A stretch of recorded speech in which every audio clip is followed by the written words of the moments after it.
Bonsoir à tout le monde. Je vous souhaite la bienvenue au lycée Saint-Louis pour cette soirée donc axée sur le thème de l'excellence. Je remercie de leur présence les personnalités présentes, personnalités qui accompagnent les jeunes, les accueillent sur le territoire de Lorient ou au-delà. Je remercie également les élèves, les parents et bien sûr les enseignants et tous ceux qui travaillent en proximité dans l'ensemble scolaire auprès des lycéens. Les lycées Saint-Louis et Notre-Dame de la Paix sont engagés avec de nombreux partenaires dans un programme de recherche-action pour une nouvelle excellence au lycée. Notre projet a démarré en novembre et s'inscrit sur une période de 2 ans. Au cours de nos 3 premières réunions, nous avons déjà bien avancé et très prochainement, nous allons faire un premier bilan d'étape. Je remercie vivement tous les membres de l'équipe projet qui n'hésitent pas à sortir des schémas préétablis pour favoriser un accompagnement qui réponde aux besoins des élèves d'aujourd'hui pour les préparer à leur vie de demain. Ce programme s'inscrit dans le projet de l'Académie de Rennes qui nous invite à conforter un parcours d'excellence pour chacun. Sur cette question, nous avons beaucoup de travail à faire dans l'Académie. Les taux de réussite au baccalauréat sont certes les meilleurs de France et notre ensemble scolaire y contribue, mais dans l'Académie, les taux d'échec en première année d'études supérieures sont importants, trop importants, et les indicateurs santé des jeunes indiquent tout le travail que nous avons à faire dans ce domaine. Cette question de l'excellence est complexe. C'est pourquoi notre recherche sur les 2 années sera accompagnée prochainement par Pascale Toscani, qui est chercheuse dans les neurosciences, mais aussi plus tard par Pascal Brasselet, conseiller pédagogique auprès du recteur, et aussi par Bernard Pouliquin, ancien secrétaire général du rectorat de l'Académie de Rennes. Aujourd'hui, c'est M. Seriex qui nous fait l'honneur de nous accompagner. Je vous remercie déjà, M. Seriex, pour le temps d'accompagnement dont l'équipe projet a pu bénéficier tout au long de cet après-midi. Vos apports ont été et seront vraiment précieux dans notre recherche et dans la mise en place de nos actions. Et soyez assurés que votre contribution sera quelque part et aura toute sa place dans notre projet d'établissement et dans nos actions auprès des jeunes. Je vous laisse la parole maintenant, Monsieur Seriex, afin de vous présenter et de nous guider sur le sujet de la soirée, un monde qui change, des jeunes qui changent, pour l'école, l'obligation de l'excellence. Je vous souhaite à tous une bonne soirée.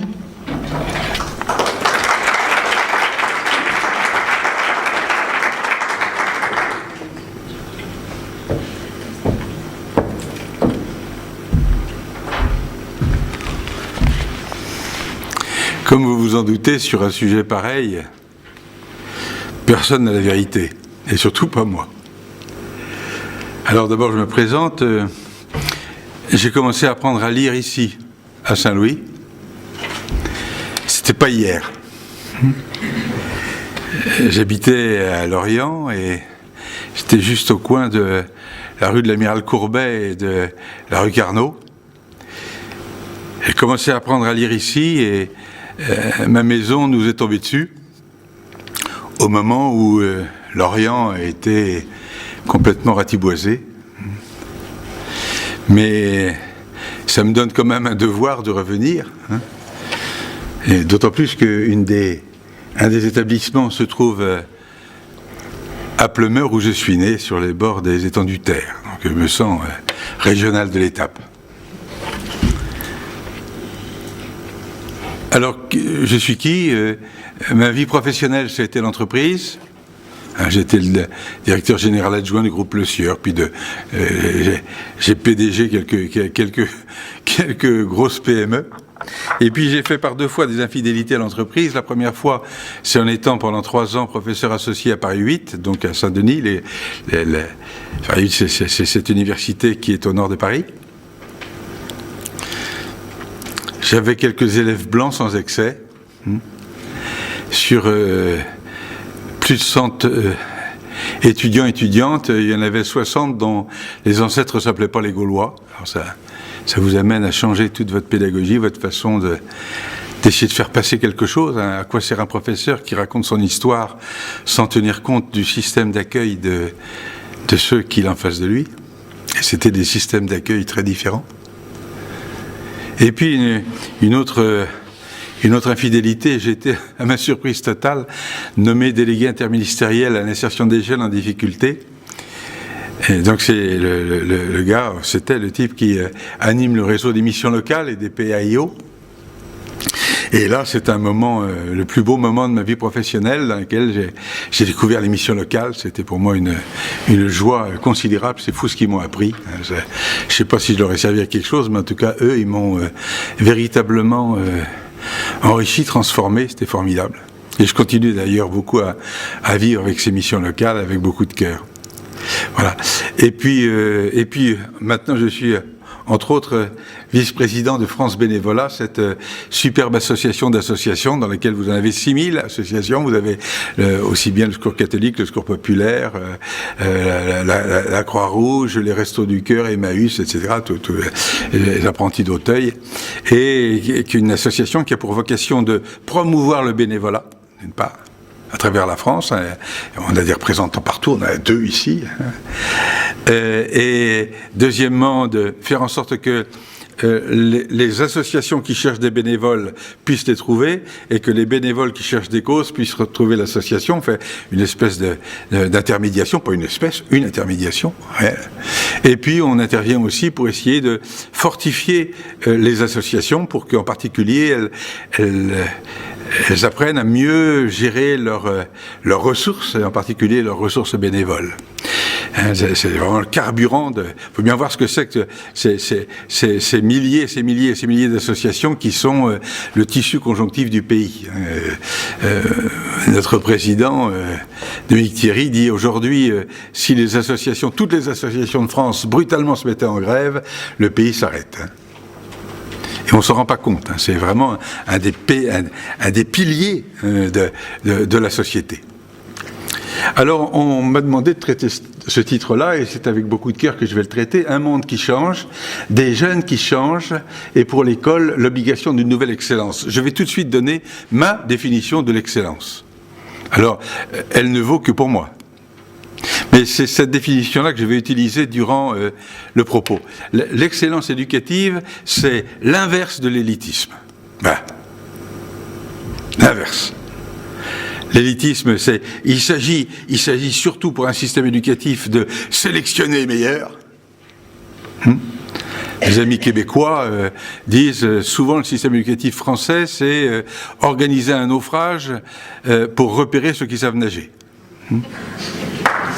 Et là, c'est vraiment l'inverse. Il s'agit. Là, c'est une critique, mais c'est une critique pour regarder tout ce qui va bien. Il y a plein de trucs qui vont très bien. Mais l'excellence, c'est comment aider chaque jeune, dans sa diversité. Mon maître Edgar Morin dit ne me dis jamais mon semblable, nous sommes tous des dissemblables. Et l'excellence, c'est comment faire en sorte que chaque jeune, on l'aide, on l'accompagne pour qu'il arrive à tirer le meilleur de ce qu'il est. Et qu'il y trouve à la fois sa satisfaction et sa confiance en lui, sa joie de vivre, sa capacité de relation avec les autres, bref, son bonheur. Si ce mot existe, mais je pense qu'il existe. Donc c'est une responsabilité folle, et grosso modo, c'est ce que la plupart des professeurs s'efforcent de faire. En essayant de fuir cette caricature qui en a été donnée, mais qu'on peut trouver aussi, qui existe aussi. Quand j'étais délégué interministériel à l'insertion des jeunes, j'étais nommé par un gouvernement de droite et j'ai continué avec un gouvernement de gauche. Je suis le seul, sans doute, de tous les délégués interministériels à avoir été nommé d'abord par Juppé, puis par Jospin. Et j'ai pas vu la différence, parce que tout là-haut, il y avait des gens qui sortaient de l'école nationale d'autisme. Des gens dignes, intelligents, rationnels. pour la plupart très honnêtes, mais élevés hors sol. Et ça a été très bien décrit par Cahuc et Algan dans leur bouquin La fabrique de la défiance, un bouquin de 2012, qui a été primé.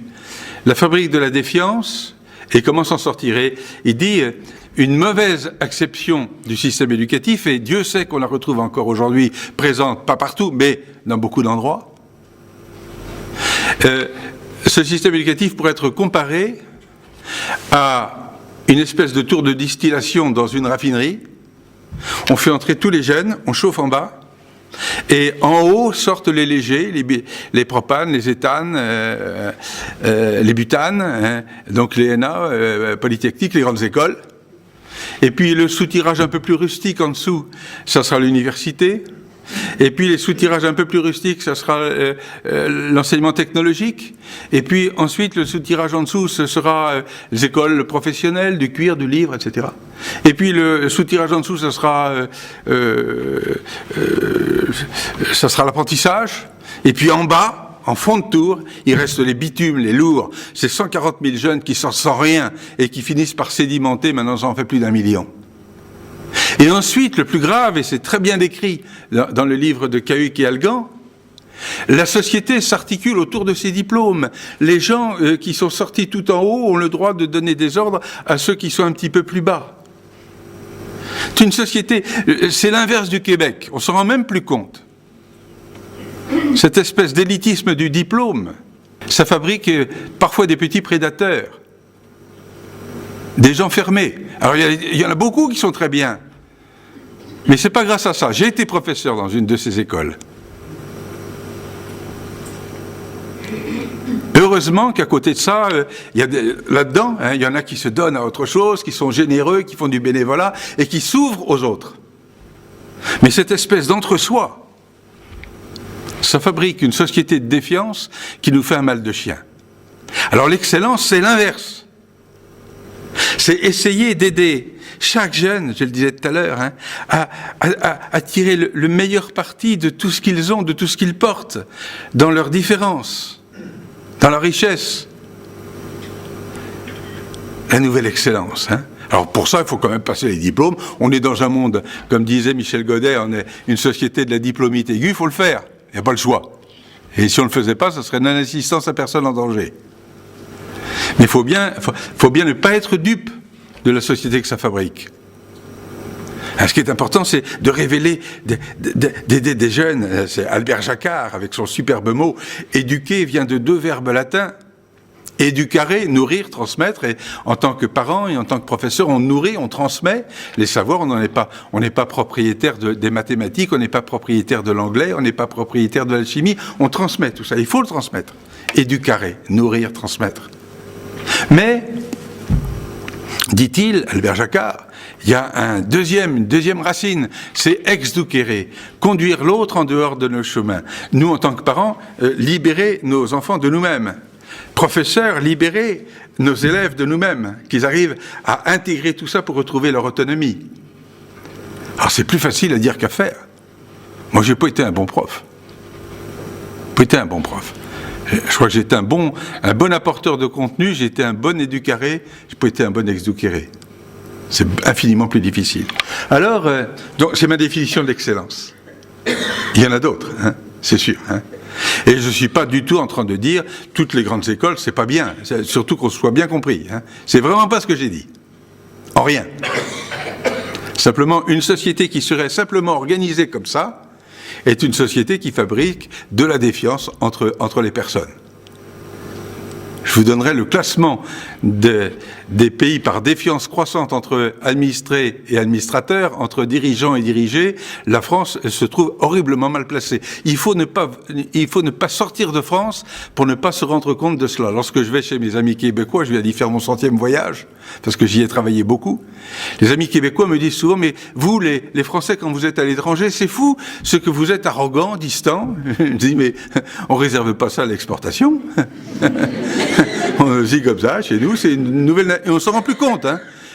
Je vous assure qu'on ne s'en rend plus compte. Il y a une espèce de suffisance du diplômé par rapport au diplôme dit inférieur. On s'en rend plus compte. L'excellence, c'est vraiment l'inverse. C'est la personne qui compte. Tout ce qu'elle peut faire, tout ce qu'on va l'aider à découvrir qu'elle peut faire de sa vie. C'est merveilleux. Alors, un monde qui change. Ben d'abord, le monde est...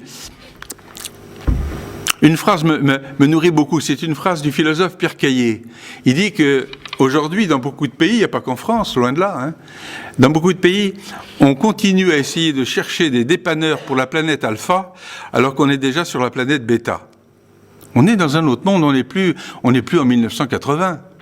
On est dans un monde qui a été complètement transmuté. Et les jeunes qui arrivent dans ce monde-là, et singulièrement dans l'aspect professionnel qui sera une partie de leur vie demain, les transformations qui sont en train de se passer dans le monde aujourd'hui, et dont on n'a presque pas idée, sont en train de transformer complètement l'univers dans lequel ils entrent par rapport à celui dans lequel nous sommes entrés quand on avait leur âge.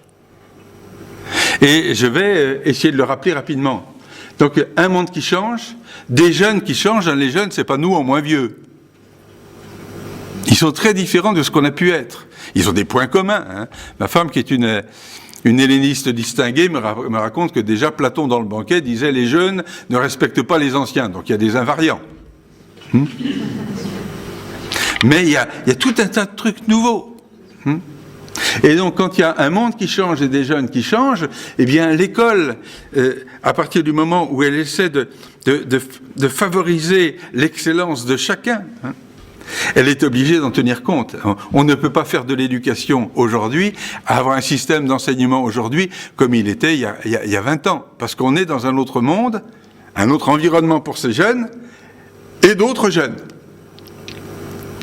Alors, je vais vraiment très rapidement évoquer en quoi ce monde est en train de bouger à toute allure sous nos yeux. Sous nos yeux. On est vraiment sur la planète bêta. Bon, perte des repères politiques.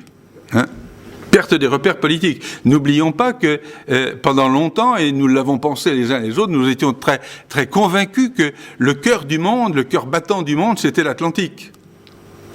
Maintenant, à l'évidence, c'est le Pacifique. Hein, imaginez cette puissance chinoise, hein, dont n'oubliez pas que en 1978, quand il y avait encore Mao, le PIB de la Chine était celui de la Hollande. Aujourd'hui, c'est la deuxième puissance du monde avant de devenir très rapidement la première. Ça s'est fait en très peu de temps. Un quart des taxis parisiens sont tenus par des Chinois. Un tiers des bureaux de tabac. Si je donne ça, c'est pour dire... Ça s'est fait en très peu de temps, tout ça. Hein? Une large part des emplois non qualifiés sont partis dans d'autres pays. Et largement dans le Pacifique. Donc c'est un monde dans lequel, je dirais, le centre géopolitique du monde n'est plus ici. C'est pas pour ça qu'on est nuls, c'est pas pour ça. Mais ces jeunes entrent dans un monde qui est celui-là. Et avec des incidences sur l'emploi qui sont considérables. Donc, une certaine perte des repères politiques. Des acteurs complètement nouveaux dans le monde politique sont arrivés, auxquels on ne pensait pas. On croyait toujours que c'était les politiques qui faisaient la politique. Mais Volins-Nolins, c'est plutôt Nolins que Volins. Aujourd'hui, les marchés sont devenus des acteurs politiques de plein exercice. Un bon nombre de décisions qui sont prises aujourd'hui par le président de la République sont prises à cause des menaces des marchés. Ça veut dire, quand on prend des décisions politiques à cause des menaces d'une entité, c'est bien que ces entités sont devenues aussi des acteurs politiques de plein exercice. Ça nous plaît ou ça ne nous plaît pas, mais c'est. Perte des repères économiques. Aujourd'hui, imaginez qu'en moins de 30 ans, c'est rien 30 ans à l'échelle du monde. En moins de 30 ans, la concurrence a été multipliée par 3. Ce qu'on appelle toujours le marché, c'est-à-dire un endroit dans lequel il y a des gens qui offrent et puis d'autres qui demandent, puis entre les deux se font des prix. En 1990, 90 c'est ça, ou 80 plutôt, en 1980, il y a 30 ans, le marché, ça représentait 1,3 milliard de personnes. Aujourd'hui, 4 milliards. C'est-à-dire que le marché a été brutalement multiplié par 3 à l'échelle du monde. On n'a jamais vu ça dans l'histoire du monde. Et c'est ce qui fait qu'on a des problèmes, nous aussi, chez nous. Le marché multiplié par 3. D'abord parce que le successeur de Mao, Deng Xiaoping, personne ne savait que c'était Guizhou. Il a dit « enrichissez-vous ». J'ai écrit 2 bouquins sur la Chine, ne les achetez pas, ils valent plus un coup de cidre. Tellement tout ça a bougé. Qu'est-ce que c'est qu'un système profondément communiste et profondément capitaliste, comme on n'oserait pas l'être? Donc, c'est la raison pour laquelle, avant-hier, la Chine a donné son accord dans le Conseil de sécurité à notre intervention au Mali. C'est parce que le continent qu'elle est en train de conquérir, c'est l'Afrique, et qu'elle a besoin de paix. Mais en le faisant, un certain nombre d'endroits qui étaient presque des chasses gardées pour l'économie européenne en général et la France en particulier, tout ça s'effondre. Donc tout ça va très vite. Le Brésil, l'Afrique du Sud, ce qu'on appelle les BRICS. Donc tout ça a transformé la concurrence. Et nos entreprises sont complètement dans ce petit monde-là, incroyablement dangereux. Alors, c'est pas pour qu'on ait peur, c'est pour qu'on comprenne le monde dans lequel on est. Rien n'est pire de croire qu'on est encore hier quand on est demain. Quand on affronte les réalités de demain avec les représentations mentales d'hier, on est sûr d'avoir les drames d'aujourd'hui. C'est un autre monde. Pas commode, mais c'est celui dans lequel ils entrent. Donc économiquement, une concurrence multipliée par 3. Mais surtout l'incertitude multipliée par l'infini. Parce que maintenant, comme toutes les économies sont totalement interconnectées, vous allez dans un petit port qui s'appelle l'Ogivie de la Mer, tout en haut. L'Ogivie de la Mer, petit port charmant. Et à 1 mille au large, il y a une ferme aquacole.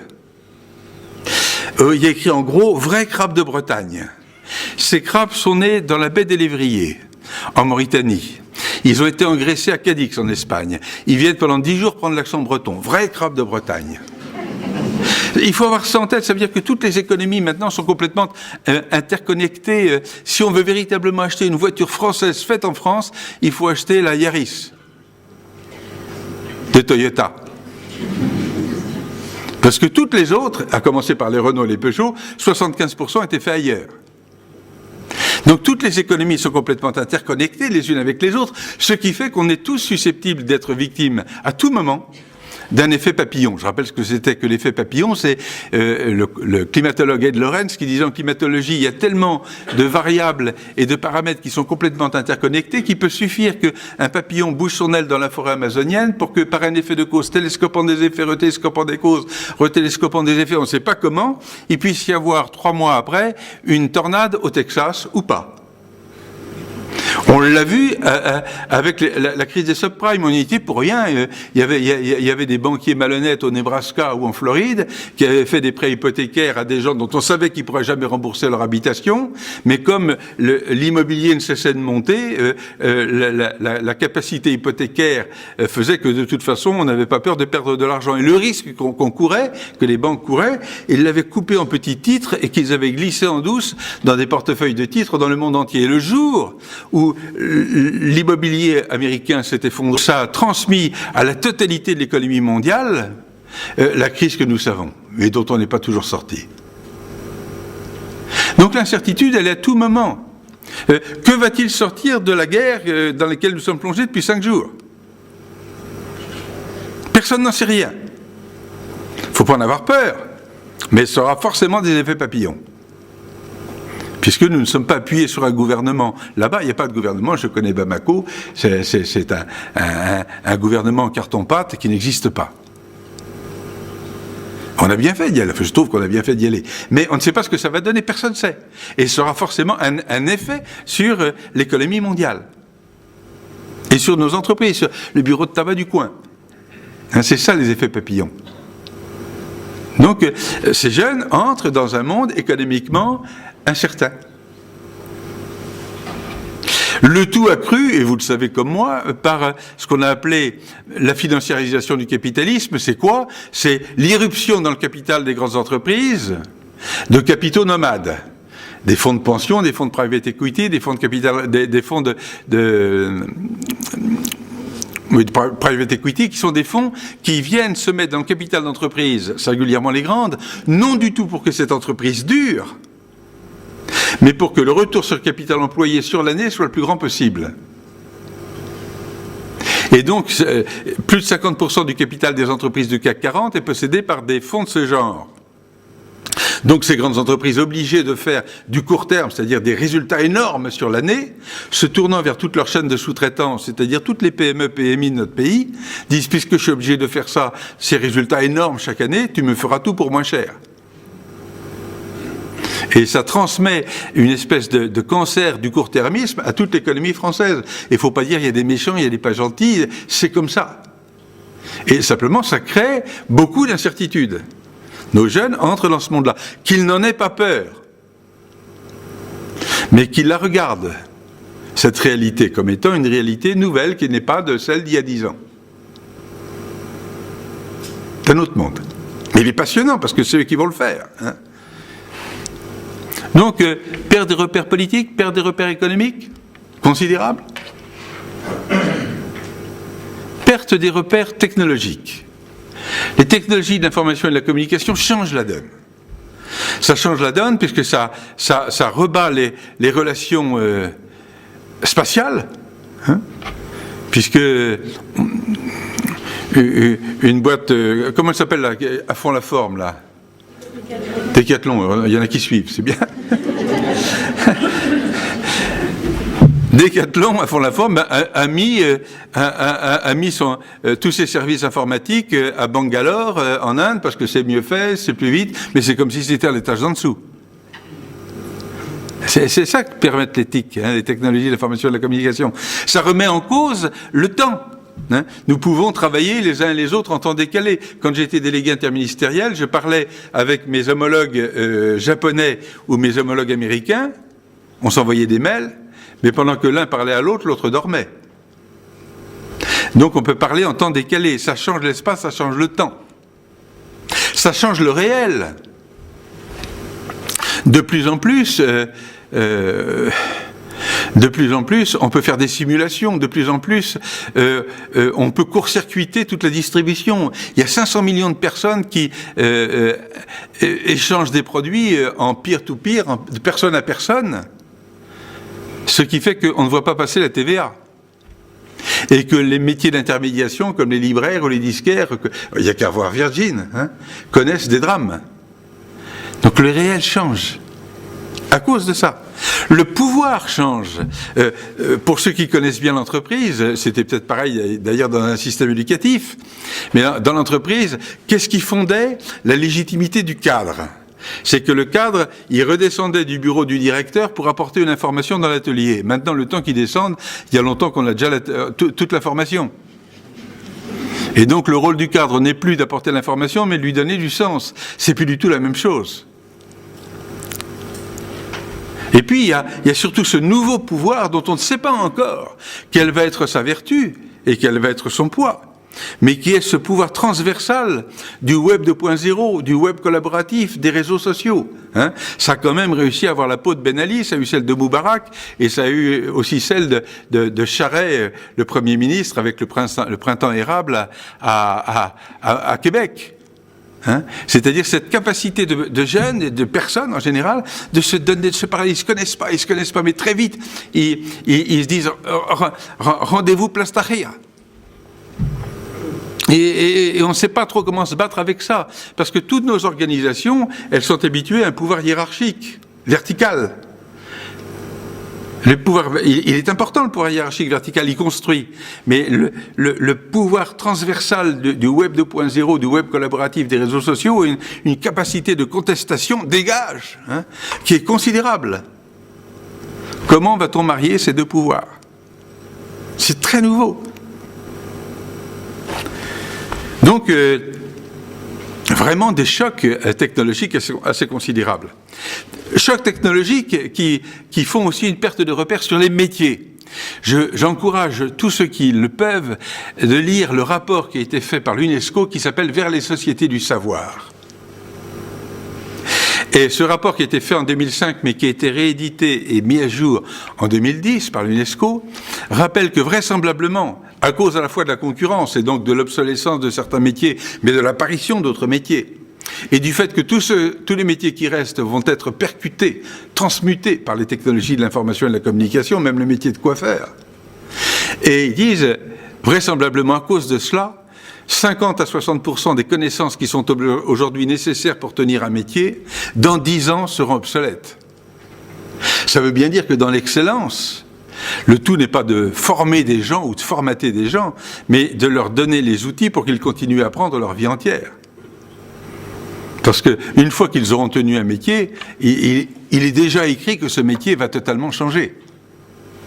Et qu'ils ne pourront le tenir que s'ils continuent à évoluer aussi vite que leur métier. C'est vraiment... J'aime bien l'image que donne le sociologue polonais Zygmunt Bauman. Il parle d'une société liquide. Ça, tout est en mouvement, tout bouge. Bon. Alors c'est intéressant pour les jeunes parce qu'ils vont avoir à construire... Chaque âge est intéressant. Moi, il ne faut pas avoir peur de vieillir, je vous dis à vous tous. Hein. Tous les âges sont intéressants. Hein. Pour peu qu'on sache quitter l'âge d'avant. Hein, parce que sans ça, ça se voit. Mais sans ça, la seule jalousie que j'ai vis-à-vis des plus jeunes qui sont là, c'est vous allez voir la suite du spectacle. C'est vraiment une bande de vénards. Hein. Et en plus, c'est vous qui allez le faire. Hein. Mais c'est un monde nouveau, dans un monde liquide, avec tous les repères bougent. Tous les repères bougent. Y compris les repères sociétaux. Les repères sociétaux bougent à toute allure. Tout à l'heure, avec les jeunes, je prenais cette petite image. Moi, j'aime beaucoup la chanson, j'en ai fait, et c'est vraiment une dimension de ma vie tout à fait importante. Et donc, Charles Trenet, en 1975, grand chanteur, a été mis en prison parce qu'il couchait avec son cuisinier. À la fin de l'année, il pourra l'épouser. C'est pour vous dire ce que c'est que les changements sociétaux assez considérables. Je ne sais pas si vous voyez ce que ça met dans la tête. Est-ce bien, est-ce mal, c'est autre chose. Hein? Peut-être qu'il ne faut pas choisir le cuisinier. Quoique, ça assure les repas. Hein? Bon. Ça assure les repas. Bon. Mais... parmi les grands changements sociétaux, il y en a qu'on sent bien, c'est la fin des grandes idéologies massifiantes. Hein. Les grandes idéologies, je dirais le communisme, d'une certaine façon, même le libéralisme, on en a vu vraiment les limites, maintenant il est très remis en cause. Bon, donc ces grands trucs qui structurent avec des grands combats collectifs, c'est un peu tombé.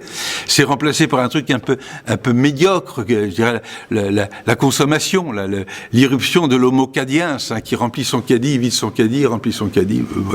Tout ça n'est pas très excitant. Hein, bon. Et puis, d'une certaine façon, c'est la fin, je dirais, des religions pratiquées ou non pratiquées comme morale collective. Hein. Il y a 40 ans, 50 ans, entre un instituteur bouffeur de curé et un frère des écoles chrétiennes, à Dieu près, il n'y avait pas de différence. Il y avait la même vision du bien, du mal, la vérité, le mensonge. Or, tout ça, maintenant, est devenu un peu différent. En outre, mes parents voulaient faire leur devoir. Moi, je veux me réaliser. C'est plus qu'une nuance. Hein? C'est plus qu'une nuance.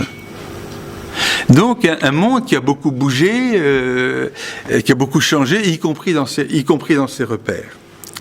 Et puis face à ça, et c'est là-dedans que se situe l'acte éducatif. Hein? Ces jeunes, ils sont nourris par tout ça, ils sont dans ce monde liquide. Et puis les jeunes, eux aussi, ont changé. Quand j'ai démarré ma vie professionnelle, il y a très longtemps, on me disait de faire ci, je faisais ci. Hein. Tu fais ça, je faisais ça. Là, maintenant, il faut du temps, il faut expliquer à quoi ça sert. Hein. À quoi ça sert. Et ces jeunes sont prêts à bien le faire aussi si, non seulement, on m'explique l'utilité, mais aussi si je vois qu'en le faisant, je grandis. En faisant ça, j'apprends. En faisant ça, je me développe, je change. Hein. Un travail imbécile, même fait avec cœur, rend imbécile. Il y a eu des études là-dessus. En revanche, il n'y a pas de tâche, si modeste soit-elle, qui ne puisse avoir du sens. Ou bien c'est le travail du sapeur camembert qui déplace les trous dans la cour de la caserne. Ou les ateliers nationaux de 1848. Donc ces jeunes sont tout à fait prêts, pour la plupart, pas tous, mais le cœur de la courbe de Gauss, hein, ils sont prêts à travailler si on passe du temps, expliquer, voilà pourquoi je te demande ça, et voilà pourquoi c'est très utile, même si c'est modeste. Et deuxièmement, en le faisant, je vois que je grandis. Ça prend. Et puis troisièmement, s'il y a du fun. Hein, ces jeunes ne veulent plus du tout travailler dans des endroits où il y a ce petit dialogue des débuts de semaine, comment ça va, comme elle a dit. Et ils ont bien raison. Ça, c'est notre affaire, de donner du fun. C'est notre affaire. C'est quoi quelqu'un qui dirige ou qui anime? Quelqu'un qui donne du sens et qui donne de la vie. Tout ça, je le dis, je ne l'ai pas toujours fait, loin de là. Mais quand je ne l'ai pas fait, je l'ai reçu dans la figure en effet boomerang. Ces jeunes aussi, ils ont une autre relation avec leur vie professionnelle, pour ceux qui y entrent. Ils ne considèrent pas du tout que c'est inutile. Mais ils considèrent que c'est pas plus important que ma copine, mon copain, mon gamin, ma gamine, mon club de foot et mon orchestre. Mais c'est déjà beaucoup. Alors que c'était l'honneur d'un cadre, quand j'étais jeune, que de rentrer à 21h en disant à sa femme, chérie, je suis crevé. Maintenant on dit quel connard, pourquoi pas rentrer plus tôt? Et on sait très bien pourquoi nous les hommes on rentrait si tard, hein, parce que c'est tellement plus simple de s'occuper de contrôle de gestion de stock, etc., de faire des fiches, voilà, hein, plutôt que de rentrer chez soi pour s'occuper des relations affectives avec sa femme ou son gamin, parce que ça, c'est pâteux, ça colle aux dents, on ne sait pas comment ça marche. Hein. Donc ces jeunes sont tout à fait... Je viens de voir, il y a 6-7 mois, un jeune en recrutement, un jeune HEC, première question à l'entretien d'embauche, c'est quoi les horaires? À 20 ans, hypocrite comme j'étais, j'aurais posé, j'aurais dit, c'est quoi la mission, un serviteur?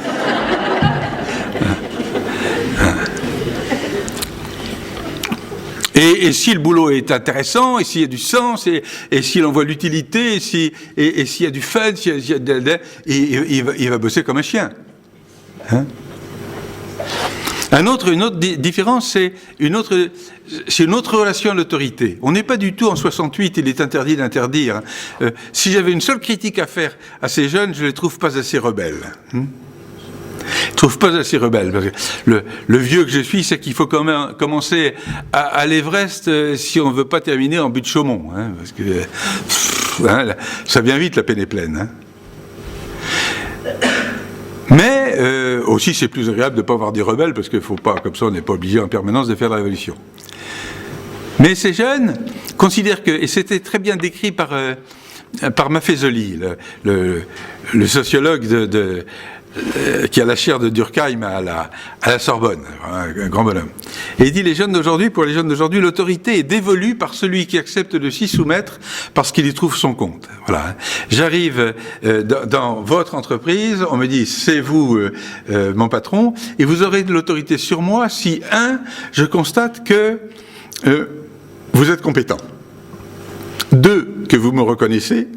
3, que vous m'apprenez quelque chose. Si vous êtes compétent, si vous me reconnaissez que vous m'apprenez quelque chose, vous aurez une autorité en béton sur moi. Mais je ne vais pas vous obéir sous prétexte qu'on m'a dit que vous étiez mon patron. Je m'en fous. Les militaires avaient inventé les galons, justement, pour ne pas être obligés tous les matins de recréer cette autorité. Si vous n'êtes pas compétent, ça ne va pas durer longtemps. Si vous êtes compétent, mais que vous m'instrumentalisez pour votre propre carrière, je vais le voir. Ça ne durera pas. Si vous êtes compétent, que vous me reconnaissez, que vous êtes très gentil avec moi, mais que vous ne me prenez rien, ça ne va pas durer non plus. Donc c'est une autorité qui est à recréer tous les jours. C'est pas si commode. Ils sont très exigeants, hein. Plus habitués à dire respect qu'à respecter. Hein, mais il faut savoir que à partir de ce moment-là, on a une vraie autorité. Compétence, reconnaissance, apprentissage. Donc voilà, au moins là. Et puis alors c'est une jeunesse numérique, hein, elle est tombée dans la bassine quand elle était petite et elle vit avec tous ces outils avec une très très grande aisance. Mais les outils sont structurants et ils sont assez rapidement structurés par cela et avec souvent cette incapacité quand le téléphone sonne à refuser de le prendre. Hein? Moi, je prends souvent le TGV, encore ce matin, il y a toujours dans le TGV un homo portabilis qui est là, pour ça. Allô, Josette, je viens de monter dans le train. En général, le scoop est de ce niveau. Et il arrive à Lorient, allô, Josette, j'arrive. Là, il est prudent.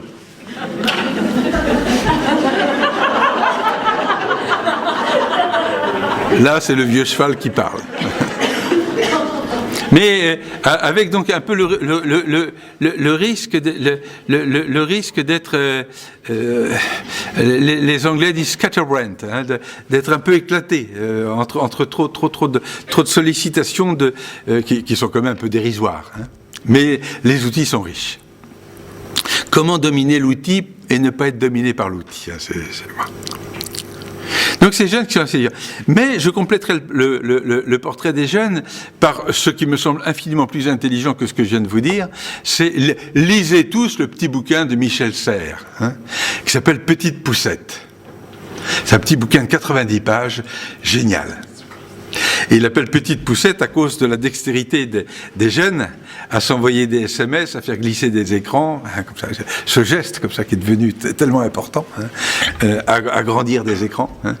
Et il écrit un petit bouquin, Petite Poussette, dans lequel il montre que finalement tous ces outils sont en train de transformer très considérablement ces jeunes qui déjà vivent dans un environnement terriblement différent. Je vais vous lire quelques-unes des phrases qu'il y a là-dedans et qui me semblent tout à fait merveilleuses. Hein.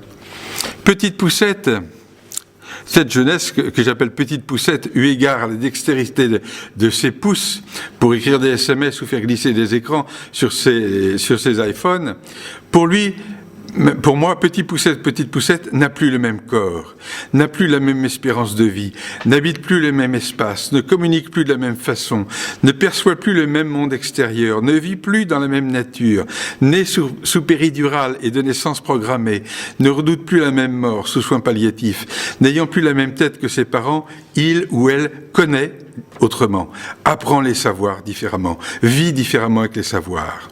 Plus formaté par les médias, le marketing publicitaire et leurs échanges sur les réseaux sociaux qu'éduqué par des parents eux-mêmes évolutifs et de plus en plus absents ou par des enseignants de moins en moins entendus, Petit Poussé ou Petite Poussette habitent le virtuel et, entre guillemets, les sciences cognitives montrent que l'usage de la toile, lecture ou écriture au pouce des messages, consultation de Wikipédia ou de Facebook n'excite pas les mêmes neurones ni les mêmes zones corticales que l'usage du livre ou du cahier. Peu à peu, ils deviennent des mutants.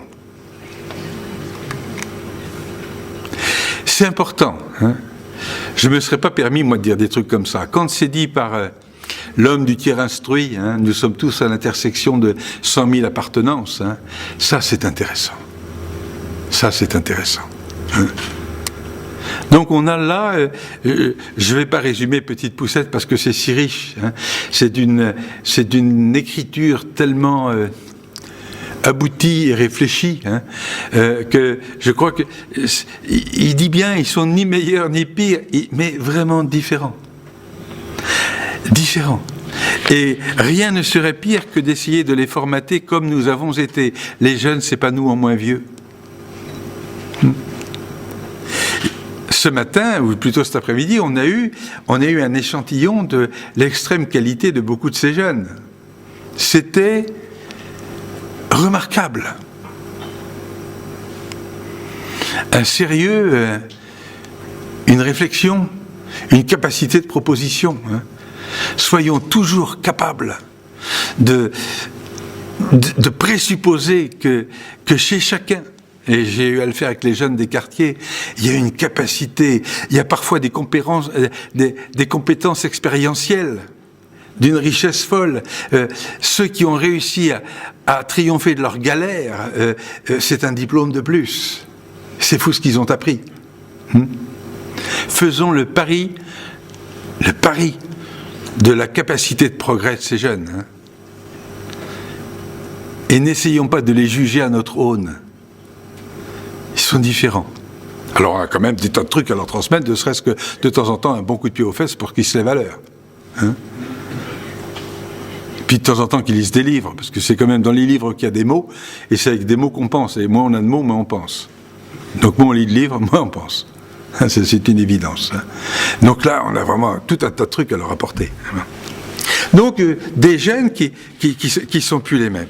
Alors face à ça, l'excellence, et c'est là-dessus que on m'a demandé de chuter, l'excellence, c'est-à-dire comment aider ces jeunes à révéler le meilleur d'eux-mêmes dans ce monde difficile, avec ces jeunes différents. On voit combien l'acte éducatif est en train d'être, je dirais, percuté par tout cela. J'ai eu la chance de prendre connaissance il y a longtemps d'un document qui avait été écrit par le secrétaire général de l'enseignement catholique, qui s'appelait Mallard. Il s'appelle d'ailleurs toujours Mallard, je suppose. Je pense qu'il lui est pas arrivé malheur. Et ce document, je vais vous le redire. Je ne sais pas si vous le vivez ici, quoiqu'en lisant vos affiches, ici, j'ai pensé que ça y ressemblait singulièrement. Passer, et c'est une évidence, mais c'est plus facile à dire qu'à faire, passer d'une école des savoirs à une école de l'intelligence. À l'évidence, c'est une différence fondamentale. Edgar Morin a bien expliqué cette espèce de crétinisme basique qui consiste à enseigner des savoirs sans les relier. Pascal, qui écrit un bouquin formidable, et Pascal Toscani, j'ai préfacé son bouquin et j'ai surtout beaucoup appris dans son livre, qui dit ce qui est au cœur de ce monde. Il le dit aussi d'ailleurs, le camarade Serre. Il dit nous sommes les derniers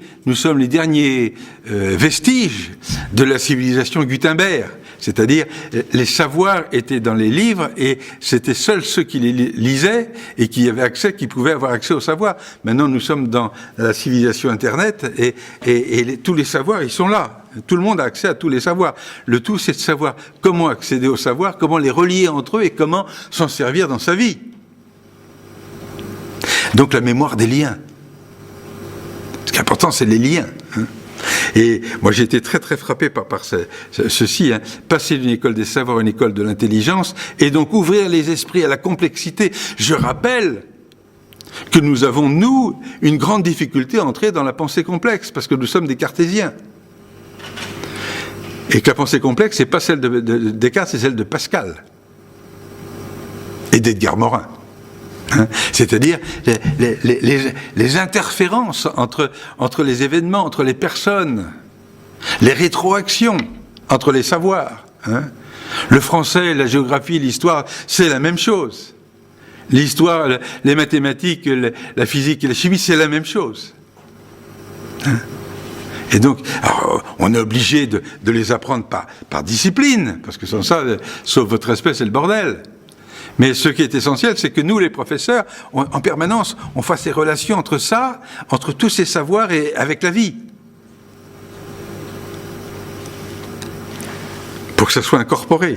Et là, c'est merveilleusement dit. Passer d'une école des savoirs à une école de l'intelligence. Et donc ouvrir les esprits à la complexité, inventer des liens entre disciplines, c'est ça qui est important, mettre le questionnement au cœur de toute pédagogie, valoriser toutes les formes d'intelligence, en particulier concrètes. Pour se moquer de nous, les amis québécois qui nous aiment bien disent « Un Français, c'est quelqu'un qui dit « Ok, ça marche en pratique, mais en théorie ». Il y a vraiment cette espèce d'idée de la voie royale qui serait l'abstrait. On a encore ça, La voie royale serait l'abstrait. C'est bien aussi l'abstrait. La théorie permet de généraliser et puis de faire des hypothèses pour foutre en l'air cette théorie et aller plus loin. Mais on fabrique, nous, plus de docteur en mécanique des fluides qu'en docteur en chauffage central. Alors le docteur en chauffage central trouvera du boulot. Il faut les deux. Mais en France, on a plutôt tendance à considérer que le docteur en mécanique des fluides, c'est quand même autre chose. Quand même autre chose. dans ma longue vie, le nombre de garçons sortant des grandes écoles, c'est bien aussi les grandes écoles, hein, mais qui ensuite, leur vie a été, je veux monter, alors, je serai PDG, ouais, il sera PDG. Et puis il arrive à 60 ans, tac, la retraite, il rentre à la maison, il n'y a plus personne. Il n'a pas écouté ses enfants, il n'y a plus de femmes, c'est gris. C'est gris. Je ne dis pas qu'il ne faut pas avoir de l'ambition. C'est vraiment l'inverse que je viens de dire. La véritable ambition, hein, de devenir quelqu'un avec les autres. Une belle vie. Une vie bonne, disent les Québécois. Une vie bonne. Hein, passionnant, ça. Une vraie vie. Hein, vraie vie.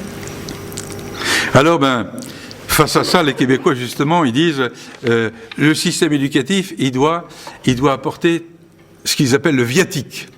Bien sûr, il faut transférer les savoirs, attention, tout ça est très important, il faut savoir les lier, il faut savoir les vivre avec, etc. Avoir les examens, puisque vous passez l'examen, attention, il ne s'agit pas du tout de les oublier, les diplômes, puisque c'est important, ça permet aussi à chacun de voir ce qu'il a réussi à faire. Mais le viatique, c'est 4 trucs pour les Québécois. C'est l'apprentissage de la rigueur. Et quand ils disent l'apprentissage de la rigueur, c'est 2 trucs, c'est s'obliger en permanence à retrouver son sens. Qu'est-ce que je cherche? Qu'est-ce que j'essaie de devenir? Qu'est-ce que j'essaie d'être? C'est fou dans la vie, on perd souvent son sens. Mais essayez de le retrouver. C'est quoi ma boussole? C'est quoi ce que je cherche? Je suis qui? Je ne suis pas une espèce de fétu de paille au fil de l'eau, j'essaie d'être quelqu'un. Et qui? Alors on ne le sait jamais, hein. Le sens c'est de le chercher. Je ne sais toujours pas qui je veux être. Et je pense qu'au moment de mon dernier soupir, je le saurai. Peut-être. Hein. Mais avoir toujours la rigueur, c'est s'obliger. C'est quoi ce que j'essaie de devenir et de faire, hein. La rigueur, c'est des méthodes aussi, beaucoup de méthodes, hein. Il est moins important de faire une rédaction que de savoir faire son plan. Il y a tout un tas de méthodes, hein, des outils méthodologiques. Comment lire un livre, comment le résumer, comment rechercher, comment se documenter. Voilà. Ça, quand j'étais prof à Paris 8, c'est sûrement ce qu'ils m'ont appris, comment on se documente. C'est très important, ça. Donc, des méthodes, la rigueur. La rigueur, c'est aussi l'effort. Hein. Les efforts, c'est toujours utile. Hein. Je crois que je ne sais plus qui disait ça, c'était Roger Caillois, le romancier. Et il disait, il n'y a jamais d'effort inutile, même Sisyphe se faisait les muscles. Donc voilà, l'effort, c'est jamais du temps perdu de faire des efforts, hein, parce que on se gymnastique. Hein. La rigueur. Le deuxième élément du viatique, ils disent, à travers tout ce qu'on apprend, hein, c'est la mobilité. La mobilité, c'est d'abord la mobilité intellectuelle, c'est l'aptitude à essayer d'écouter les autres. Mais vous ne pouvez écouter les autres avec sérieux que si vous-même vous avez du sens. Parce que si vous n'avez pas de sens et que vous écoutez les autres, vous serez toujours de l'avis du dernier qui parle. Hein. On ne peut être enrichi par l'autre que si soi-même on a un minimum de précaré et de conviction. Hein. Sans ça, on est une espèce on est toujours ballotté par le dynamisme des autres. Hein. Mais on est enrichi par les autres, donc la mobilité intellectuelle, c'est écouter, comprendre. Hein. Mobilité intellectuelle, c'est aussi le transfert. Le transfert, c'est des trucs que j'ai appris sur un terrain de sport, comment je peux l'utiliser dans ma famille. Des trucs que j'ai appris dans ma famille, comment je peux l'utiliser dans l'entreprise. Des trucs que j'ai appris dans l'entreprise, c'est-à-dire ne pas être un homme ou une femme coupé en tranches. Ah non, il y a ma vie professionnelle, puis il y a ma vie privée, puis il y a ma vie culturelle, puis non, tout ça, c'est le même homme et la même femme. Hein. Et donc, ce qu'on a appris dans un champ, qu'on l'utilise dans l'autre. Hein. Et ça s'apprend, hein, le transfert. Un troisième élément du viatique pour les Québécois, c'est ce qu'ils appellent avec leur vocabulaire l'altérité. C'est-à-dire apprendre à vivre avec les autres. C'est en quoi, dès la scolarité, le bénévolat est très important. Parce que c'est dans le bénévolat qu'on va apprendre à donner. Hein. Et c'est en donnant que on change. Hein. On rencontre des personnes qu'on ne connaissait pas, on croyait avoir donné et c'est mal reçu. Donc on est obligé de reposer un regard différent sur soi-même. On avait un petit côté, je fais la charité, oh là, ça marche pas comme ça. Hein. Et donc c'est fou ce qu'on apprend, c'est une transformation de soi-même. Hein. Et puis si on veut recevoir, il faut donner, c'est un lieu commun, mais c'est comme ça. Donc vraiment la rencontre et la vie en réseau. La vie en réseau, c'est pas suffisant d'être dans un réseau. La vie en réseau, on ne peut vivre en réseau durablement que si on donne. Hein. Ceux qui sont seulement des gens qui pompent, hein, ils sont très rapidement exotés du réseau. Il faut donner, il faut apporter. Hein. Un réseau, ça, c'est règle du jeu. Demain, avec les directeurs régionaux de France Bénévolat, on va essayer de réfléchir ensemble comment on peut rendre le réseau de France Bénévolat plus réseau. Hein. Comment on va essayer de mieux fonctionner ensemble, s'enrichir. Et puis le quatrième élément on est bien au Québec, c'est la joie. Hein. La joie. Hein. La confiance en soi, l'estime de soi, le plaisir d'être. Hein, très important. On peut pas vivre longtemps et contribuer d'ailleurs à la rencontre des autres si on n'a pas de la joie. Voilà, hein. Et même de la joie vis-à-vis de l'échec. C'est Yann Moix, le romancier, qui dit l'échec n'est pas le contraire de la réussite, c'en est le brouillon. C'en est le brouillon. Hein, voilà. Même savoir retrouver de la joie, même dans les drames. Hein, voilà. Même dans les drames. Alors, et je ne voudrais pas vous casser les pieds longtemps, je pense qu'il y a un truc, toutes les voix qui sont là sur ces affiches, tout ce que vous essayez de faire, tout ce qu'on trouve aussi d'ailleurs dans beaucoup d'écoles publiques, dans lesquelles il y a beaucoup d'innovation, beaucoup de recherche, et beaucoup de changements qui se font. Hein. Je crois que là, comme d'ailleurs dans le monde de l'entreprise, comme dans les autres mondes, comme dans la fonction publique, ce qui va nous confronter, les grands changements que nous, Français, on va être amenés à faire, et qui sont vraiment des changements qui nous sont très spécifiques à nous, Français. C'est un effort pour fabriquer autour de nous de la confiance. De la confiance pour que les élèves aient confiance en nous, pour que nous ayons confiance dans les élèves aussi, pour que les équipes pédagogiques aient confiance les unes dans les autres. Hein. C'est la confiance. Je vais vous donner les résultats d'un classement terrifiant. Cahuc et Algan, qui sont deux professeurs d'économie, l'un comme l'autre, et qui ont eu le grand prix, le prix du jeune économiste en 2009 ou 2010, 2009 je crois, pour leur premier livre qu'ils avaient fait qui s'appelait La société de défiance. Ils parlaient de la France. Et avec un certain nombre d'études internationales, dont j'ai le nom ici, ils ont classé les pays du monde par ordre de défiance croissante entre dirigeants et dirigés, professeurs et enseignants et enseignés, politiques et citoyens, chefs d'entreprise et salariés, avec tout un tas de critères, hein, qui sont vraiment des critères assez considérables et qui sont mondiaux. Alors, je vais vous donner les résultats des courses. Pour les 21 principales puissances développées, la France est à l'avant-dernier rang pour la satisfaction des salariés au travail, au dernier rang pour la prise de décision dans le travail. Nous sommes 57e sur 60 et dernier des pays riches pour les relations sociales dans l'entreprise. Nous sommes 99e sur 102 pour les relations entre dirigeants et dirigés. Seuls le Venezuela, le Nigeria et Trinidad font pire. Alors on peut faire comme certains universitaires qui disent nous récusons le classement de Shanghai parce qu'on n'est pas dedans.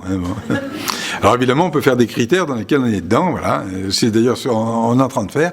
C'est Coluche qui disait nous sommes tous champions du monde. En France nous sommes tous champions du monde en France. Voilà. Les critères de Shanghai, comme d'ailleurs ces critères-là, sont quand même des critères anglo-saxons qui nous pénalisent. Hein, donc on est un peu moins pire. Mais on est véritablement, à cause d'ailleurs, très exactement, de notre façon de fabriquer nos élites. Hein, c'est ce côté de raffinage dans lequel un X mine est supérieur à un X pont qui est supérieur, tout ça d'une connerie en béton. C'est insupportable. C'est insupportable. Mais je me suis battu, j'étais prof à l'ENA, je me suis battu comme une bête pour supprimer le classement de sortie, qui est complètement idiot. Les 3 premiers vont sortir au Conseil d'État, les 3 d'après vont aller à l'inspection des finances, les 5 d'après vont aller à la Cour des comptes, et le dernier des derniers va être administrateur civil aux parcs et jardins de la ville de Paris, il va compter les pigeons. C'est complètement idiot, ça n'a pas. Et les carrières, et les profils de carrière seront complètement différents. Et au nom de quoi ? C'est il y a 5 ans, je vais au mariage d'un ami d'un de mes fils, et vient vers moi un gars à la main tendue, Duval X63, du con. Comment ce type peut-il imaginer une seconde que le fait qu'il ait fait Polytechnique, c'est très bien, c'est bien, on est content pour lui. Bon, hein. Mais qu'est-ce que ça me dit de ce qu'il est devenu 40 ans après ? Rien. Rien. Hein, si, ça dit beaucoup. Oui, ça dit beaucoup. Alors, une fois de plus, qu'on se comprenne bien, je ne suis pas en train de dire que ces écoles sont pas bonnes. Et on est très contents. Mon fils revient et dit j'ai réussi l'ENA, on est tous contents. Hein. Simplement, c'est le côté structurant pour la société d'une habitude que nous avons prise à croire que c'était ça les élites. Et ça, c'est vraiment grave. Et ça crée toute cette défiance, parce qu'on sait qu'ils ne savent pas. Ça se saurait. Hein?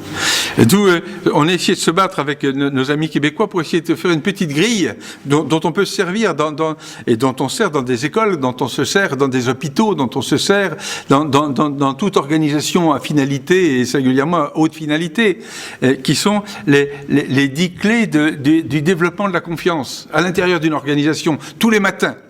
Et donc, j'ai les 10 C, les 10 clés, pour essayer tous les matins, d'essayer de susciter, d'entretenir la confiance à l'intérieur d'un établissement.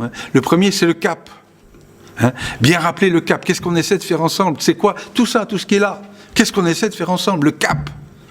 Et il faut le répéter 10 fois, 100 fois. Hein, les spécialistes de la communication, comme McLuhan, disent si on veut qu'un concept percute le cortex de quelqu'un, il faut le répéter au moins 17 fois. Donc, dans les grandes réunions qu'on fait avec les enseignants, avec les élèves, la décision qu'on vient de vous dire, elle est prise au nom de tel cap. Rappelez, tout le temps. Hein. 17 fois pour que ça frappe le cortex. Encore faut-il qu'on ait le cortex, hein, parce que certains on se demandent. Bon. Le deuxième C, c'est cohérence. Hein. Cohérence. Si vraiment on annonce des valeurs dans le système, qu'on dit qu'ici on va respecter les élèves, on va respecter. Hein. Le nombre d'entreprises qui annoncent sur des documents en quadrichromie, voici nos valeurs. Hein. Voilà, le respect, nous respectons tout le monde. Mais t'as vu la façon dont tu as parlé à ta secrétaire ? Non mais t'as vu la façon dont tu parles à ta secrétaire ? Hein, la cohérence. Hein. C'était Jean-Paul Sartre qui disait « La confiance, ça se remplit par gouttes, ça se vide par litre. » Il faut du temps, hein, ensuite, hein, pour remonter ça. Donc la cohérence, attention, nous sommes regardés. Nous sommes regardés par nos collaborateurs dans l'entreprise, nous sommes regardés par les jeunes. Troisièmement, si on veut créer vraiment de la confiance, c'est la coopération. Hein. Apprendre à travailler ensemble. Les professeurs, bien évidemment, ils le font. Hein. Se travailler ensemble en permanence pour se dire, mais voilà, est-ce que la personne, tel élève, est-ce qu'il est en train de se construire ? Bon, il n'est pas bon en maths, mais est-ce qu'il se construit ? Est-ce qu'il se construit ? Et on travaille ensemble, la coopération. Un quatrième C, c'est compétence. Alors la compétence, bien sûr, il faut être compétent, il faut être un bon prof, il faut être un bon patron de boîte, un bon compétent. C'est dans un sens très particulier. C'est à partir du moment où on croit à ce qu'il y a dans le rapport de l'UNESCO vers les sociétés du savoir. disant que vraisemblablement tout va tellement bouger vite dans tous les métiers que d'ici 10 ans, 50 à 60% des connaissances nécessaires pour le tenir risquent d'être obsolètes. Si c'est vrai, alors il ne faut jamais accepter qu'un de ses collaborateurs, un prof, ou dans l'entreprise, un cadre, il ne faut jamais accepter qu'il maîtrise son poste. Parce que dès qu'on maîtrise son poste, la routine commence. Et quand la routine commence, la non-qualité est pour demain, et de toute façon, la personne commence à rétrécir au lavage. Donc vraiment être attentif au fait que chacune des personnes dont on est responsable, et singulièrement professeur dans une équipe pédagogique, des collaborateurs, des cadres dans une entreprise, être toujours attentif à est-ce qu'ils ont bien toujours un petit défi d'avance pour être toujours en mouvement. Être toujours en mouvement. Parce que le monde est difficile. Si j'en veux à Doux, le gars des poulets,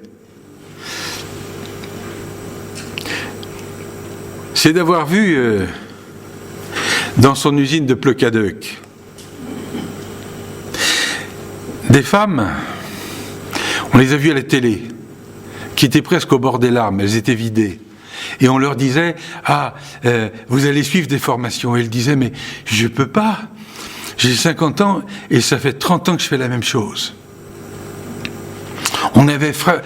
C'est dégueulasse, un chef d'entreprise, il est fait pour créer de la valeur. De la valeur pour l'actionnaire, de la valeur pour le client, et bien évidemment de la valeur pour les garçons et les filles qui bossent pour lui. Parce que sans ça, c'est qui ce type ? Mais de même, parce que tout bouge, tout change. Hein. J'espère que moi j'ai continué à apprendre jusqu'à ma mort, j'espère bien. Hein. Pousser le dernier soupir, ça va être un bel apprentissage. Hein. On peut le faire qu'une fois, il paraît bon. Mais voilà, apprendre. Compétence. L'autre, c'est communication, mais la vraie communication. Hein. Communiquer. Si on veut que la confiance reste dans un groupe, il faut se rencontrer, il faut se voir. Hein. C'est très bien les emails, tout ça, mais c'est pas de la communication. Hein. On appelle ça par erreur des techniques d'information et de communication, mais c'est pas de la communication. Hein. N'oubliez pas que la connaissance, l'information n'est pas la connaissance, l'information n'est pas la connaissance, la réception de l'information n'est pas son traitement, et la circulation de l'information n'est pas son partage. En rien. Donc on ne peut pas y couper à... J'ai eu une chance folle en 93. En 1993, j'ai participé à un voyage de chef d'entreprise. On est allé à Seattle chez Microsoft. Et dans d'autres boîtes aussi. Et à Seattle, on a eu la chance de rencontrer Bill Gates. Alors d'abord, nous on arrivait habillés en Pékin, là, avec nos cravates. Lui, il avait une chemise à fleurs. On s'est dit, mais comment peut-on gagner de l'argent avec une chemise à fleurs ?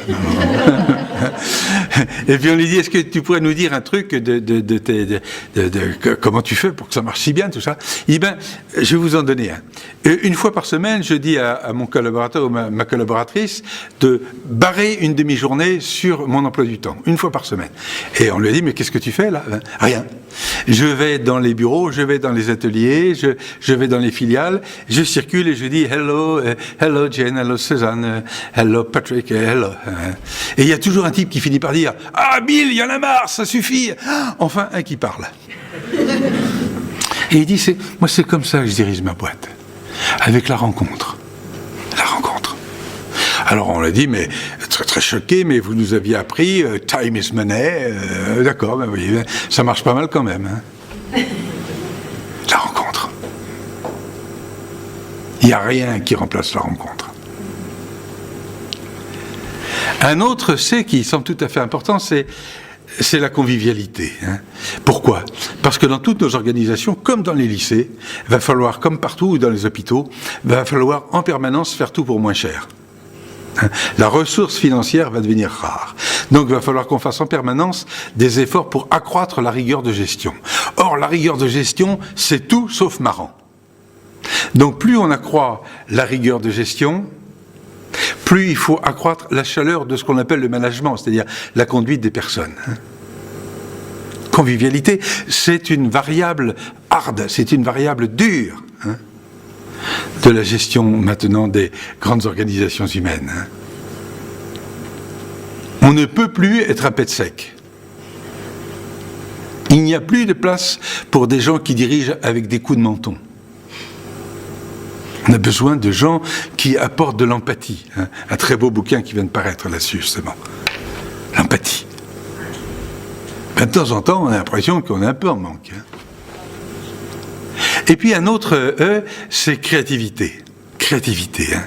Créativité. En lisant le livre de Pascal Toscani, c'est rempli de créativité.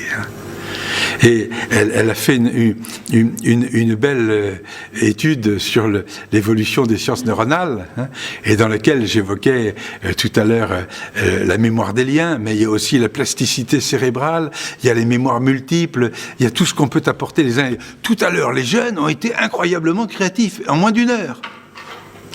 Et ont proposé des trucs qui coûtent pas un sou. C'est sympathique de toujours dire qu'il faut plus de moyens, mais c'est vrai, on aimerait plus de moyens, mais soyons francs, on en aura moins. Mais tout ce qui n'est pas interdit est permis. Et on peut essayer, comme on l'a essayé tout à l'heure, d'être borderline, d'aller aux limites de tout ce qui n'est pas interdit. Et là-dedans, il y a un champ d'innovation tout à fait considérable, et ça crée de la confiance. Surtout si c'est la créativité collective. Ça crée de la confiance. Un autre C, un peu spécial, j'ai rajouté, c'est pas tellement au Québec, c'est contrat social. C'est vraiment passer du temps à rappeler que c'est vrai, on a des droits, mais on a des devoirs. On a des devoirs. Et on ne peut pas vivre en société s'il n'y a pas des devoirs. On ne peut pas vivre en société si on n'arrive pas à l'heure. On ne peut pas vivre en société si on n'est pas courtois. Quand j'étais délégué, j'ai pu constater qu'il y a beaucoup de jeunes qui sont pas mal élevés, ils n'ont pas été élevés du tout. Et c'est pas de leur faute, mais on les a pas élevés. On n'a pas fait le hé du carré familial, la transmission. Contrat social. Alors souvent, dans l'école, et il faut très vite faire comprendre à chacun qu'il faut le faire, parce que sans ça, ça crée des irritants. Ça crée des irritants si quelqu'un n'arrive jamais à l'heure, qui est toujours discourtois, un foutu de sourire, ça crée des irritants. Et la confiance collective disparaît. Un autre C tout à fait important, c'est le changement. Le changement, tout va bouger tout le temps. On est dans cette société liquide. Il y a 20 ans, la stabilité était la règle, le changement l'exception. Maintenant, dans tous les mondes, y compris éducatifs, la stabilité est l'exception, le changement est la règle. Or, nous n'aimons pas changer. Moi, je déteste changer. Quand j'ai 2 degrés de différence dans mon corps, je ne suis pas bien, je vais chez le toubib. Donc on n'aime pas changer. Et collectivement, alors là on déteste changer, c'est le célèbre principe d'Archimède, toute idée neuve plongée dans une société reçoit de celle-ci une poussée verticale inverse égale à la masse de son conservatisme. Donc on n'aime pas ça. Donc si on essaie de conserver la confiance dans son équipe, chaque fois qu'on annonce un changement, il faut être capable d'avoir bien réfléchi à son truc, et d'être capable de dire voilà, nous faisons ce changement parce que si nous ne le faisons pas, ou bien nous mourrons, ou bien nous n'atteignons plus notre finalité. Donc il faut toujours une raison essentielle. On ne change que si c'est essentiel. Et deuxièmement, il faut quand même avoir réfléchi ce qu'on va dire à chacun, parce qu'il faut qu'on puisse dire à chacun ce qu'il va y gagner. Car si on n'y gagne pas quelque chose, on ne change pas. Et puis le dernier, c'est bien sûr, c'est courage. C'est le courage de se remettre en cause, le courage de se planter, parce que la confiance est un pari. Mais on peut être trahi, on peut perdre. Mais le courage de recommencer, de continuer, et puis surtout de se remettre en cause. Et c'est là-dessus peut-être que je vais clore. Je crois que vraiment, si on veut aller vers l'excellence, la nouvelle excellence dans le monde pédagogique, faut faire ce que vous faites tous sûrement, mais je vais vous le dire avec mes mots. Il se trouve que il y a 11 ans, presque 12 ans, je me suis fait un petit accident cardiaque et je me suis retrouvé donc à l'hôpital. Et quand on est passé pas loin du sapin, on se met à réfléchir aux choses essentielles. Et je me suis demandé qu'est-ce qu'il faut que je fasse comme effort sur moi-même. Et je me suis rendu compte, catastrophe, qu'il fallait que je fasse encore 12 efforts sur moi-même. C'est vous dire que je suis pas bon. Et j'ai essayé là aussi de traduire chacun de ces efforts par un substantif commençant par un E, pour m'en souvenir. Et comme ça, j'ai ma douzaine d'E. Et tous les matins, je me fais ma petite omelette et j'essaie de faire des progrès, et je ne vais pas vous donner les 12 E, je vais vous en donner 6, qui me semblent tout à fait plus généraux, alors que les 6 autres me sont plus spécifiques. Le premier E, c'est enthousiasme. Si on veut créer de la confiance, si on veut essayer de dynamiser chaque jeune pour qu'il ait envie de tirer le meilleur de lui-même, il faut que quand nous, on arrive dans nos responsabilités professionnelles, qu'on soit prof, qu'on soit cadre d'entreprise, qu'on soit fonctionnaire, et quand on arrive au boulot, essayer d'avoir l'air enthousiaste pour essayer de susciter de l'étoile et du désir d'eux chez les autres. Alors, je ne sais pas si vous êtes comme moi, mais moi, quand j'arrive au boulot le matin, je n'ai absolument aucune envie d'avoir l'air enthousiaste.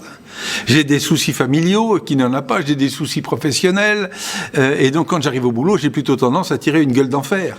Mais comme mes adjoints, ils ont aussi des soucis professionnels, des soucis familiaux qui voient ma tête, et ils tirent une tête d'hyper-enfer. Et puis comme les adjoints des adjoints, ils ont aussi des soucis familiaux, des soucis professionnels, 2 couches de tranches d'enfer. On voudrait qu'à la base, le compagnon de base, où sont les clients, qualité, innovation, tel bonjour, il est sous 6 couches de tranches d'enfer, et avec ça, on a des entreprises grises, on a parfois des écoles grises, et attention, c'est un devoir. C'est un de mes camarades d'ailleurs qui était malheureusement un consultant breton, Christian Lemoine, décédé, qui disait un dirigeant, c'est quelqu'un qui importe de l'angoisse et qui exporte de l'énergie. On importe de l'angoisse parce que quelqu'un qui aujourd'hui est responsable et qui n'est pas angoissé, c'est qu'il n'a pas lu le journal. Donc on est angoissé, c'est normal, on se le garde pour soi, et ce qu'on donne, c'est du souffle, et donner du souffle, c'est crevant, parce que quand on l'a donné, on ne l'a plus. Mais personne n'est obligé de prendre des responsabilités, ça fait partie du job. Non. Je suis comme Claude François, j'y pense et puis j'oublie. Si j'ai mis ça sur ma liste, c'est que j'y suis pas bon. Mais c'est vraiment un truc essentiel, enthousiasme. Le deuxième E que je vais, c'est écouter, j'écoute rien. J'écoute rien. Je suis fils d'un préfet de la République, un père merveilleux que j'aimais beaucoup, mais qui avait tendance à dire à mon frère et à moi, quand il était préfet, quand on est préfet de la République et donc dépositaire d'une part de l'autorité de l'État, écouter, c'est le début de la lâcheté. Ça reposait sur une conception du chef à l'époque qui était « le chef sait, c'est pour ça qu'il est le chef ». Alors s'il écoute, on dit « tiens, il se renseigne et il n'a pas l'air au courant, c'est pas rassurant ». Maintenant, on sait que le chef ne sait pas, ça se saurait. Bon. Mais on ne lui en veut pas parce que lui, il donne le sens, il donne le projet. Alors s'il ne donne pas de projet, s'il est ce qu'on appelle un technocrate, c'est-à-dire quelqu'un simplement qui mouline des procédures, alors là, vraiment, c'est pas un chef. Le chef, il donne du sens. Le cap. Alors j'ai beaucoup de mal à écouter, j'ai pas été fabriqué comme ça. L'école nationale d'autisme, on sait, donc on n'écoute pas. Ce qui crée des vrais drames. Des vrais drames. Et avec il y a tout un tas de, heureusement, il y a tout un tas d'énarques qui se soignent. Toute ma famille, il y en a, et ils sont très bien. Mais ils ont fait autre chose aussi. Ils ont fait du secours catholique, ils ont fait tas de trucs à côté. Ils ont donné, et comme ça, ils ont reçu. Et puis il faut écouter parce que le monde bouge, le monde change. Alors, il faut écouter les clients qui changent pour l'entreprise, les jeunes qui changent, les autres écoles qui peuvent nous donner des modèles, des façons de faire. Le Québec, qui est très intéressant aussi, écoutez. C'est pas pour sous-traiter la décision, parce que moi je crois pas du tout à la cogestion. Je crois que Jules Renard qui disait pour décider, il faut toujours être un nombre impair, et 3, c'est déjà trop. Donc ça limite. Raison de plus pour avoir écouté. Voilà. Un autre E qui me semble tout à fait important aussi, c'est endurance. Qu'est-ce que c'est que l'endurance ? L'endurance, c'est la capacité à tirer des leçons de nos échecs. Qu'est-ce que l'expérience ? L'expérience, c'est la somme des échecs assumés. Voilà. Moi, dans ma vie, j'ai eu aussi des succès. Sans ça, la vie serait bien triste. Mais dans mes succès, je suis comme tous les hommes vaniteux. J'ai réussi. Le dindon, la glou-glou, comme ça. Et puis tout d'un coup, paf, je me plante. Qu'est-ce qui s'est passé ? Ça, c'est la meilleure situation pédagogique. Voilà, on apprend. L'endurance, se relever. L'endurance, c'est un peu la même chose que la résilience, la capacité de rebondir. Mais d'en tirer des leçons. La résilience, c'est le ressort qui se remet, mais l'endurance, c'est tirer des leçons de ces échecs. Un autre E qui me semble important, bien sûr, c'est éthique, ça va de soi. On ne peut pas créer la confiance si nos élèves ou nos collaborateurs dans l'entreprise ont l'impression que la personne qu'ils ont en face d'eux n'est que sa compétence technique. On veut se dire, est-ce que ce garçon ou cette fille enlève son chapeau devant un système de valeurs? Est-ce qu'il croit à des trucs? Il y en a qui croient en Dieu, il y en a qui croient en l'homme, il y en a qui croient dans les vertus de la République, mais que ce garçon ou cette fille ne soit pas une espèce de lapin du Racel monté sur pile, réductible à sa technique. Que ce soit un vivant. Un vivant. Ah. Et puis un dernier E, je ne vais pas en dire plus, mais c'est exemplarité. Je crois que le discours le plus susceptible de créer de la conviction, c'est « il a fait ce qu'il a dit »,« elle a fait ce qu'elle a dit ». Donc l'exemplarité, ce qui n'est pas toujours le plus simple, parce que c'est plus facile de dire ce qu'il faut faire que de le faire. L'exemplarité, essayez, même modestement, d'être premier de cordée quand on peut. Voilà. Alors je vais conclure tout cela sur un monde qui change, des jeunes qui changent et l'obligation d'une nouvelle excellence avec le viatique, avec la confiance, avec les efforts sur soi-même. Par une phrase que vous connaissez, j'ai déjà eu l'occasion d'ailleurs de la citer souvent devant d'autres amis ici, qui est la phrase de Camus. Il y a deux sortes d'efficacité. Il y a l'efficacité du typhon qui emporte tout sur son passage, et puis il y a l'efficacité de la sève qui fait pousser. Je crois que nous avons utilisé dans beaucoup de monde l'efficacité du typhon. C'était dans l'entreprise, c'était le taylorisme. Dans l'administration, ça a été l'organisation bureaucratique, et tout ça a bien marché. Dans l'entreprise, ça a été, dans l'éducation, ça a été, je dirais, je vais être méchant, le gavage doigt, enfin le truc du haut vers le bas. Et Dieu sait qu'on en a encore besoin, du haut vers le bas. Mais je crois que maintenant, on est obligé de passer à l'efficacité de la sève, faire pousser en intelligence individuelle et collective, c'est ça l'excellence. Les garçons et les filles que nous avons en responsabilité, c'est évidemment infiniment plus difficile, mais ça nous prépare, les femmes et les hommes qui vont inventer le monde de demain, et Dieu sait qu'il va y avoir du boulot pour que ce monde ne soit pas un monde inhumain, que ça ne soit pas un monde bouffé par les outils, que ça ne soit pas un monde bouffé par la consommation, que ça ne soit pas un monde bouffé par le chacun pour soi. C'est parce que je suis bien sûr qu'ici on ne m'a pas attendu pour le faire que j'étais ravi d'être avec vous ce soir, donc bravo à vous et merci.